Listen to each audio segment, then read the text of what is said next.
নমস্কার, আমি শাশ্বত মিত্র।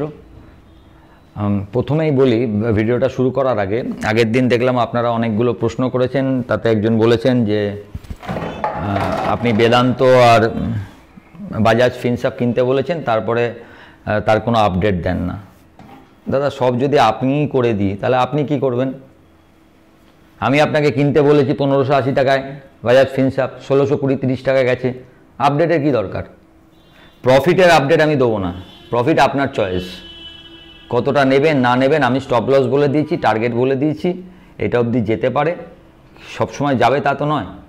আপনি যদি 10 দিন 15 দিনে 2% পান, সেটা কি কম নাকি?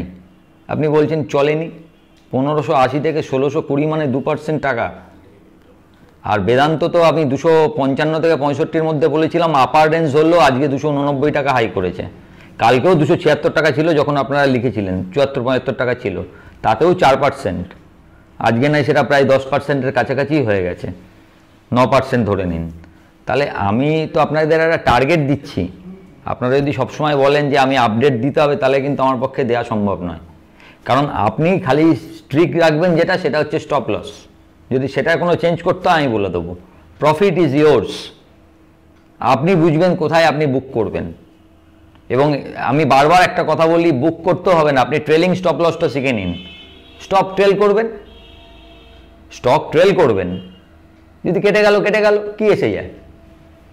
আপনি তো লাভে ট্রেল করছেন, কারণ ট্রেলিং না করলে আপনি কোনোদিন বড় প্রফিট পাবেন না।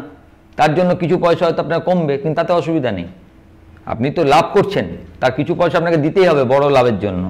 তাই জন্যই ট্রেলিং স্টপ লস। কারণ আপনি 265 যদি 273 টাকায় বেচেন, তাহলে পরের দিন 290 টাকাটা আপনি পাবেন না।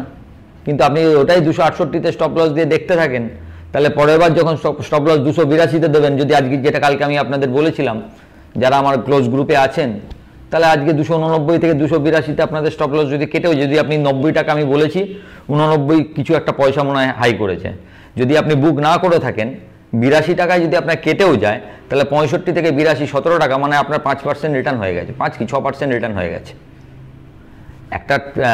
এক মাসের মধ্যে 6% রিটার্ন নিশ্চয়ই খারাপ না। আর কয়েকজন জিজ্ঞাসা করছেন ক্লাউড নিয়ে। দেখুন, ক্লাউডটা হচ্ছে আগামী দিনের শেয়ার। ওটা কি হবে, ভালো হবে না কত ভালো হবে আমি জানি না। সেই জন্য বলেছিলাম, আপনার যা পোর্টফোলিও তার 3%-এর বেশি, 1.5%-এর বেশি, 3ও বলিনি, বলেছি 1.5%-এর বেশি ওটা থাকবে না। যা 10 লাখ টাকার পোর্টফোলিও, তার 1.5% মানে বোঝেন তো 15,000 টাকা। তো কত পোর্টফোলিও হলে কতটা রাখা যাবে সেটা কিন্তু আমি পরিষ্কার বলেছি। ওই শেয়ারটাকে আপনাকে রাখতে হবে, ওর ভ্যালুয়েশনটা এখন কোনো ব্যাপার নয়। আপনি যদি ওর বেসিক দেখেন, ফান্ডামেন্টাল দেখেন, তো ফান্ডামেন্টালে কোনো প্রবলেম নেই, ফান্ডামেন্টাল ইজ অল রাইট। দামটা পড়তে পারে, একটা কারণ আছে, যদি আপনি ছোট কারণ দেখেন, সেটা হচ্ছে ওর দেখবেন প্রোমোটার 2 বা 3% শেয়ার বেচেছে। সে প্রোমোটার কখন বেচবে তো সেটা আপনিও জানতে পারবেন না, আমিও জানতে পারবো না, তো আমার জানা নেই, তো জানা ছিলও না। কিন্তু এটা রাখার শেয়ার, যে ধরনের কাজ করে আগামী দিনে এটা অনেক কিছু হতে পারে এবং নাও হতে পারে। তাই জন্য এমন একটা পার্সেন্টেজে যারা কিনবেন সেটা রাখতে হয়, যাতে সেটার খুব একটা এদিক ওদিকে আপনার যাতে কোনো প্রবলেম না হয়, সেইটুকুই। এটাকে কেউ, আপনি যদি এখন আপনার পোর্টফোলিও 2 লাখ টাকার, আপনি যদি 1 লাখ টাকা ক্লাউড নেন, সেটা তো উচিত নয়। সেটা আমি বারবার কিন্তু বলে দিচ্ছি ক্লিয়ার, যে এটা আপনার রাখার শেয়ার, পরবর্তীকালে এটা অনেক কিছু হতে পারে। এত ওঠানামা আছে, এত কিছু আছে, ছোট একটা কোম্পানি, 250 কোটি টাকার মার্কেট ক্যাপ, কি বলবো আপনাকে। যে কোনো দিন অনেক বড় হতে পারে, আবার যে কোনো দিন খারাপ হয়ে যেতে পারে। কারণ 250 কোটি টাকা যার মার্কেট ক্যাপ, কোনো একটা আঘাত যদি আসে, সেই আঘাতকে, আপনার যত বড় শেয়ার, তার যদি আঘাত আসে, সেটা তো রাখবার টাইম নেই। সেটাকে আপনি আঘাত থেকে ওঠাবেন কীভাবে? সেরকম আরেকটা সুবিধা হচ্ছে, একটু ভালো করলেই 250 কোটি টাকার মার্কেট ক্যাপ 1000 কোটি টাকা বা 2000 কোটি টাকা বা 5000 কোটি টাকা যাওয়া কোনো ব্যাপার নয়। সত্যি যদি এরকম 5000 কোটি টাকার মার্কেট ক্যাপ হয়, তো এটা 20 টাইমস আজকের যে দাম আছে। তো এইভাবে ব্যাপারটা ভাবার। আপনি যদি দেখেন 10-এর নিচে ইপিএস, এই 10-এর নিচে পি, কটা শেয়ারের আছে? প্রাইস টু বুক ভ্যালু 2-এর নিচে মনে হয়। তো টিটিএম, টিটিএম সব ভালো এখন, এবং গ্রোথও একই রকম। শেয়ার পড়ছে, ইন্টারনাল কোনো খবর থাকতে পারে, আমার না জানাও থাকতে পারে। তো দেখা যাক এটা আগামী দিনের শেয়ার হোল্ড থাকবে, তবে বেশি আপনার পোর্টফোলিওর বেশি অংশে এটা নেওয়া যাবে না। যাই হোক, এবার আজকে ভিডিওটা শুরু করি। যেহেতু এটা নিয়ে দেখলাম আপনারা অনেক দিন কোশ্চেন করছেন, আমি হয়তো দেখিনি, আমি আগের দিন সব দেখলাম, সেই জন্য আমি কোশ্চেনের অ্যান্সারটা আগে আপনাদের দিয়ে দিলাম। এবার মার্কেট দাদা একটা জানবেন যে 22,200 আগের দিনই আপনাদের হয়তো বলেছিলাম, যারা আমার ভিডিও রোজ শোনেন তারা জানেন 22,200 না ভাঙলে এই মার্কেট নিয়ে চিন্তা করার কিছু নেই, আপনি ভাববেনই না। 22,200 এতক্ষণ না ভাঙছে আপনি কোনো নেগেটিভের কথা কিছু ভাববেন না। 22,200 ভাঙলে তখন আস্তে আস্তে আপনি ভাববেন না আমার পজিশান কমাতে হবে। মার্কেট ইজ, বারবার একটা কথা আপনাদের বলি, যাতে আপনারা এই অভ্যস্ত যদি হয়ে যান, আমার মনে হয় আপনাদের পরবর্তীকালে ভালো হবে। Market is all about managing RMS, আর কিচ্ছু নয়। রিস্ক ম্যানেজমেন্টটা করবেন আপনি। এই মার্কেটে যারা ইনভেস্টার তারা আলাদা, যারা ট্রেডিং করেন, যারা এইটা থেকে আপনি চান যে মাসে কিছু করতে হবে, তাদের রিস্ক ম্যানেজমেন্ট করতেই হবে, কিচ্ছু উপায় নেই। আপনার ক্যাপিটালটাই তো আপনার পুঁজি, তা সেটা যদি উড়ে যায়, আপনি যদি সবসময় রিস্ক নেন আর সেটাই যদি উড়ে যায়, আপনি পরের মাসে কী দিয়ে কাজ করবেন? তাহলে ক্যাপিটালটাকে সুরক্ষা করে যেটুকু রোজগার করা যায় সেটা আপনাকে দেখতে হবে। আর রোজ আপনারা অনেকে বলছেন দাদা স্টকের আমাকে দিন, স্টক দিন। ওরকম স্টক দাদা আমি দিতে পারবো না, তাহলে ওই স্টক দেবো আর সঙ্গে সঙ্গে স্টপ লস খেয়ে যাবে, লাভ হবে না ওতে কিছু। বেশি কাজ করলে যারা ব্রোকার যারা চালাচ্ছে তাদের লাভ দাদা, এসব বলা খুব মুশকিল। আমিও তো একই কাজ করি, এসব বলবো লোকে বলবে ব্যবসাটাকে ডেন্ট করছি। অ্যাকচুয়ালি টোটালে আপনি আজকে কামালেন কালকে চলে গেল, নেট ফল 0। কথাটা কেউ বলবে না, আমি বলি ভাববেন যে বলছে। কাজ করাটা বড় কথা নয়, বড় কথা হচ্ছে ঠিকঠাক কাজ করাটা। রিস্ক সব কাজেই থাকবে, তো আপনাকে তো রিস্ক একটা হিসাব করতে হবে। এত স্টক আমি তো খুঁজে পাই না, যারা প্রতিদিন স্টক খুঁজে পায় আপনি তাদের রেজাল্টটা দেখবেন, আমি খুঁজে পাই না। আমার খুঁজে পেতে গেলে অনেক টাইম লাগে, তারপরেও স্টপ লস কাটে, তখনও খারাপ লাগে। খুঁজে পেতেই তো অনেক সময় লেগে যায়। এতদিন আছি খুঁজে পেতে পারি না যে এই স্টকটা এক্ষুনি করবো, সব কিছু মেলালে বসে না। আমার যে ট্রেডিং সিস্টেম, সেই সিস্টেমে তো বসতে হবে, তবে তো আমি আপনাকে বলবো। কারণ আমি আগেই বলেছি আপনাদের টাকাকে আমি নিজের টাকাই বলে মনে করি। একটা লস হলো আমার খারাপ লাগে, তো আমি ওরমভাবে বলতে পারবো না। প্রতিদিন স্টক দেওয়ার আমার পক্ষে সম্ভব নয়। যখন কিছু মনে হয় আমি অবশ্যই আপনাদের দেবো। আর তো এই যে মার্কেটটা দেখছেন, দেখবেন যে আমাদের দুটো ব্যাপার আপনাকে মনে রাখতে হবে। একটা, বুল মার্কেটের থ্রু লাস্ট 1 বছর আপনি এসছেন। বুল মার্কেট যতটা না নিফটি, ব্যাংক নিফটিতে হয়েছে, ইন্ডেক্সে হয়েছে, তার থেকে অনেক বেশি স্টকে হয়েছে ব্রডার মার্কেটে। আপনি যা ধরেছেন আজকে বেচলে যতটা পাবেন, কালকে ধরলে আরও বেশি পাবেন। কথার আগে আমি আপনাদের বলেছি।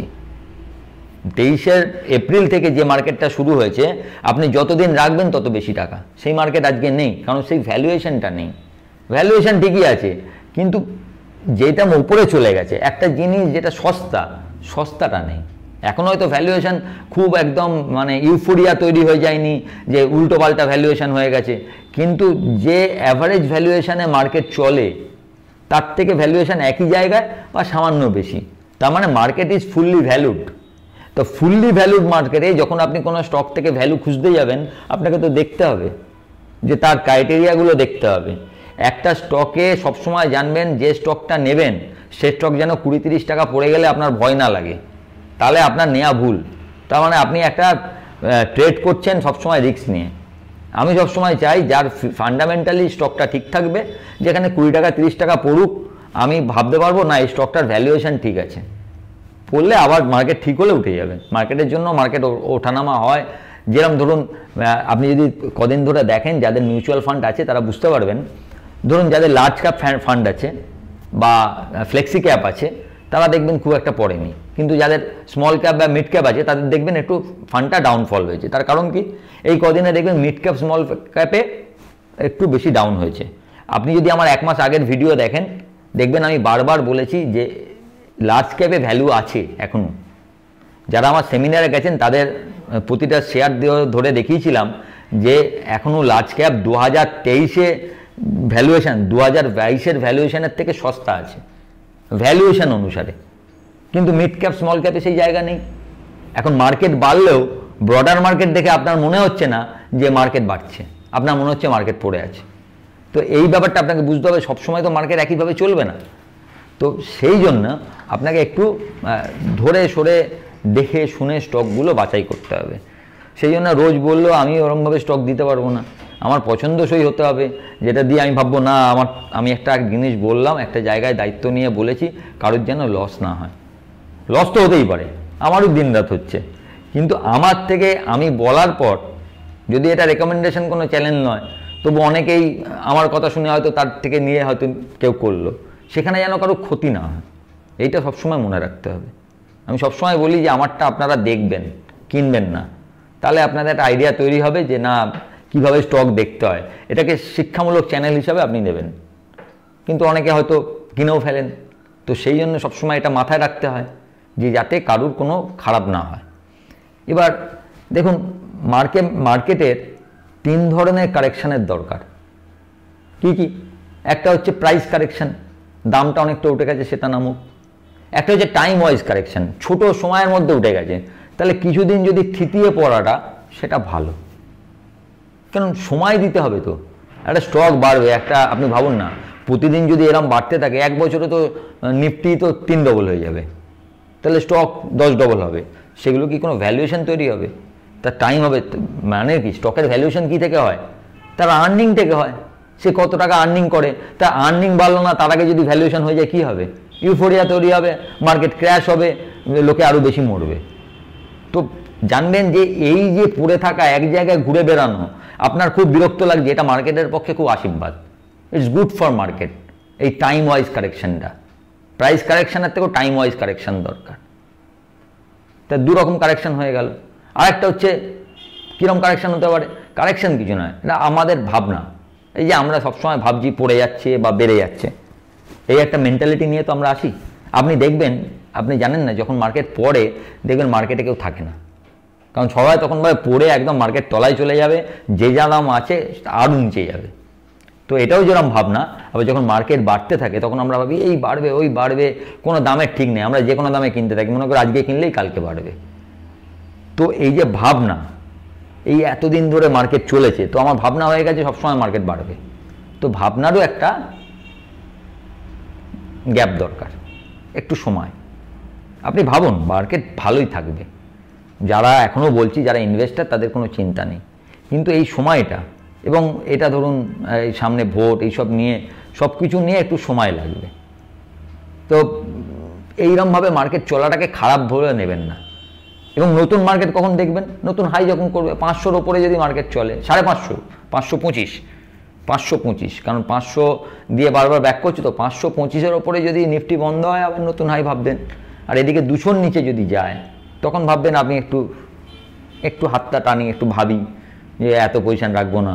আর 21,800 আগের দিনও বলেছি, আজকেও বলছি, 2-3 দিন আগেও বলেছি, 21,800 টাকায় পাখির চোখ রাখুন। 21,800 না ভাঙলে লং টার্ম কোনো খারাপ কিছু নেই, আপনি ধরে রাখতে পারবেন। এবং আমার আইডিয়াটা আপনাদের আগেই শেয়ার করেছি যে যতদিন না ভোটের দিন ঘোষণা হচ্ছে ততদিন বড় কিছু মার্কেট পড়বে বলে আমার মনে হয় না। আমি এখনও একই জায়গায় রয়েছি, কিন্তু স্টককে আপনাকে বাছাই করে নিতে হবে। এবং যত লার্জ ক্যাপের দিকে ভাববেন যে ক্যাপগুলো এতদিন চলেনি, এই আগের বার বলছিলাম না, দেখবেন ফেব্রুয়ারি মাসের শেষ থেকে বলছিলাম কোটাক চলবে, কোটাক চললো না, 1780 অব্দি বলেছিলাম। আজকে দেখুন কোটাক 1765। আমি বলেছিলাম আমি আবার কোটাক নিয়ে নিয়েছি, কিন্তু আগের মাসে যখন বলেছিলাম এই 10 দিন পেরিয়ে গেল, ভেবেছিলাম আগের মাসের শেষে এটা হবে, হলো এই মাসের প্রথমে। তো টাইমিং হয়তো করতে পারিনি, কিন্তু ভাবনাটা ঠিক ছিল যে কোটাক 1780 অব্দি যেতে পারে এই দাম থেকে। তো এরমভাবে যেগুলো ভ্যালু আছে, ভ্যালুটা খুঁজে বের করুন। এবার দেখুন আইটি স্টক এতদিন ধরে পড়েছে, আইটি বাড়েনি, কিন্তু উইপ্রো 545-এ গিয়ে আজকে 500, তো ওতে আবার আস্তে আস্তে ভ্যালু তৈরি হচ্ছে। মানে জাস্ট ট্রেডিংয়ের জন্য বলছি, কিন্তু এই ধরুন 490, 80, 85 পেলে 470-75 স্টপ লস দিয়ে আবার 520-র জন্য ভাবতে পারবেন। তো এরমভাবে আপনাকে ভাবতে হবে কোনটা কারেকশন হয়ে গেছে। একটা সেক্টর ছাড়ছে আর একটা সেক্টর চলছে, কোনোদিন এই সেক্টর, কোনোদিন ওই সেক্টর, কোনোদিন ওই সেক্টর, চার্নিং অফ সেক্টর হচ্ছে, এরমভাবে মার্কেটটা চলছে। আপনাকে সেই বুঝে কাজটা করতে হবে। আর আমি যেটা রেকমেন্ড বলি না, আমি তো রেকমেন্ড আপনি করতে পারি না, কারণ আমি সেবি রেজিস্টার্ড নয়, বারবার বলছি। আমার যেটা ধারণা আপনাদের সঙ্গে খালি শেয়ার করি সেটা যদি আপনারা প্রথমেই আপনাদের যিনি অ্যাডভাইজার আছেন, ইকোনমিক্যাল অ্যাডভাইজার যিনি আছেন, তার সঙ্গে কথা বলবেন, তারপরে মনে করবেন, যদি মনে করেন তখন ভাববেন। আর এটা মনে রাখবেন, আপনি স্টপ লসটা মেনটেন করবেন আর প্রফিটটা নিজের মতো বুক করবেন। যেরকমভাবে ট্রেলিং স্টপ লস, যেরকমভাবে আপনাদের আমি বলছি যে এই জায়গায় গেলে এখানে ট্রেল করবেন, ট্রেল করতে করতে যাবেন, কারণ সবসময় কি আপডেট দেওয়া আমার পক্ষে সম্ভব হয় না।